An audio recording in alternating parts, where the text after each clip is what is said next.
Cette émission vous est présentée par CIH Bank.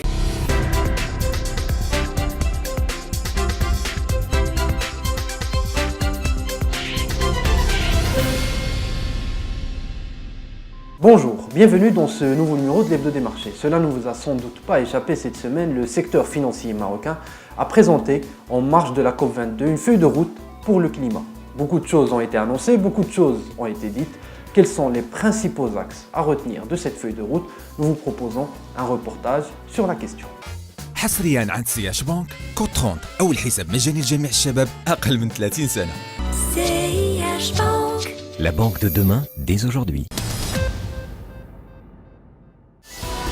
La feuille de route mise en place par le secteur financier pour le climat tourne autour de 5 axes majeurs et concerne le secteur bancaire, celui des assurances et le marché des capitaux. Le premier de ces axes concerne la gouvernance des risques sociaux et environnementaux. Pour le secteur bancaire, il s'agit d'intégrer les facteurs de durabilité dans les systèmes de notation interne et de l'identification des risques carbone compris dans leur portefeuille d'actifs. Quant au secteur des assurances, il devra développer toute une charte de finances durables où il devra placer jusqu'à 6 milliards de dirhams de ses actifs sous gestion dans des actifs verts dans un horizon de 5 ans. Le secteur devra également réduire l'impact écologique de ses activités propres. Et enfin, le marché des capitaux devrait permettre aux émetteurs faisant appel public à l'épargne d'intégrer la dimension durable dans leur modèle de gouvernance. Quant aux sociétés de gestion d'actifs, elles devront de plus en plus évaluer l'empreinte carbone des fonds gérés.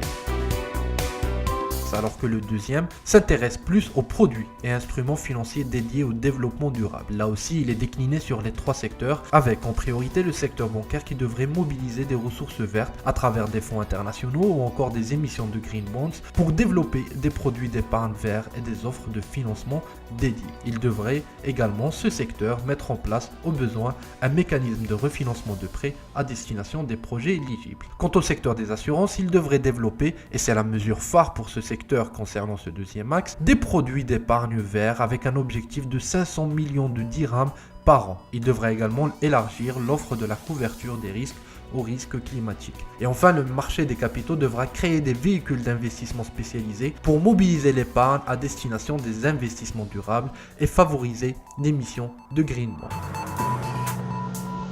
Le troisième axe est celui de la promotion de l'inclusion financière où les 3 sous-secteurs devront réduire les gaps entre les genres tout en adoptant une stratégie nationale d'inclusion financière pour faciliter l'accès à l'épargne.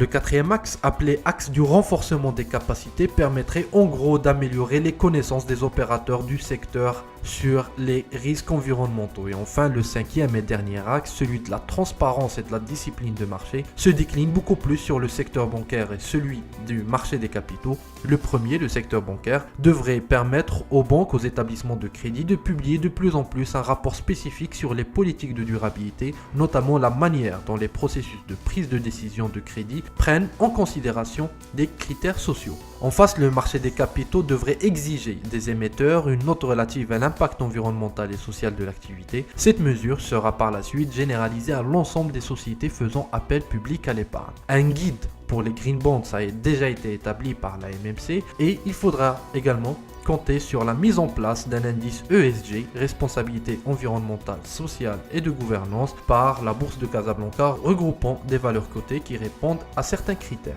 C'est donc un véritable écosystème que vient de lancer le secteur financier pour le climat en marge de la COP22. Par ailleurs, et avant de vous quitter, toujours en marge de la COP22, 2 banques viennent d'annoncer des émissions obligataires en green bond. Il s'agit du Crédit Agricole du Maroc qui pourrait lever jusqu'à 500 millions de dirhams de green bond pour financer des projets dédiés à la transition énergétique, de manière générale à l'économie verte, et puis de la Banque Populaire qui devrait lever jusqu'à 2 milliards de dirhams de green bond. La particularité de cette émission obligataire, c'est que plus ou moins la moitié des fonds seront réservés à des investisseurs internationaux qui ont montré leur intérêt pour cette émission. Là aussi, la banque explique avoir dans son portefeuille actuellement des cibles avoisinant les 100 millions d'euros de placements potentiels pour ces green bonds.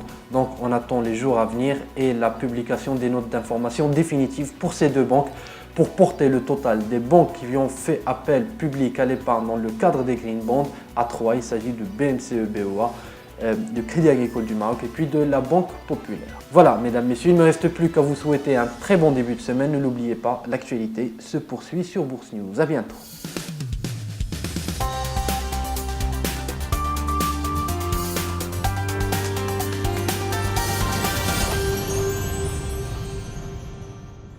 Cette émission vous a été présentée par CIH Bank.